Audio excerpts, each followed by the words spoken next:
జై తెలంగాణ అందరికీ నమస్కారం. ఇవాళ ఎలిమినేడు గ్రామానికి వచ్చినాం. ఎలిమినేడు గ్రామంలో హైదరాబాద్కి చాలా దగ్గరగా ఉంటుంది. అభివృద్ధికి మాత్రం ఇంకా కూడా కొన్ని విషయాలలో ఆమడ దూరంలో ఉన్నదని చెప్పక తప్పని పరిస్థితి ఉన్నది. ఇల్లు లేనటువంటి పేదవాళ్ళు కావచ్చు, తినడానికి కనీసం ఇబ్బంది పడేటటువంటి పేదవాళ్ళు కావచ్చు, మరి వీళ్ళందరి విషయంలో ప్రత్యేక శ్రద్ధ పెట్టాల్సినటువంటి అవసరం ఉన్నది. ఇదే ఎలిమినేడులో ఏరోస్పేస్కి సంబంధించి ల్యాండ్ అక్విజిషన్ కూడా చేయడం జరిగింది. కానీ ఇంతవరకు అక్కడ ఒక కంపెనీ కూడా రాలేదు. ఇవ్వాల్సినటువంటి మరి కాంపెన్సేషన్ ఎవరికి కూడా సరిగ్గా ఇవ్వలేదు అనేటటువంటి ఆరోపణలు కూడా ఉన్నాయి. వీటి నేపథ్యంలో ఎలిమినేడుకి రావడం జరిగింది. మరి ఇక్కడ ఉన్నటువంటి కొంతమంది రైతులకు ఇంకా కూడా పెండింగ్ ఉండడం, వారికి ఇబ్బంది జరుగుతూ ఉందని తెలిసింది.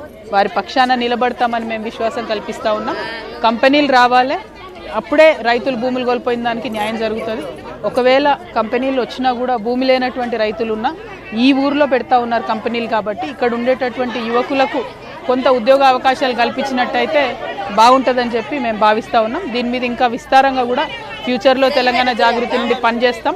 దీనికి ఈ విషయం తెలియజేస్తూ ఉన్నాం. Thank you. జై తెలంగాణ.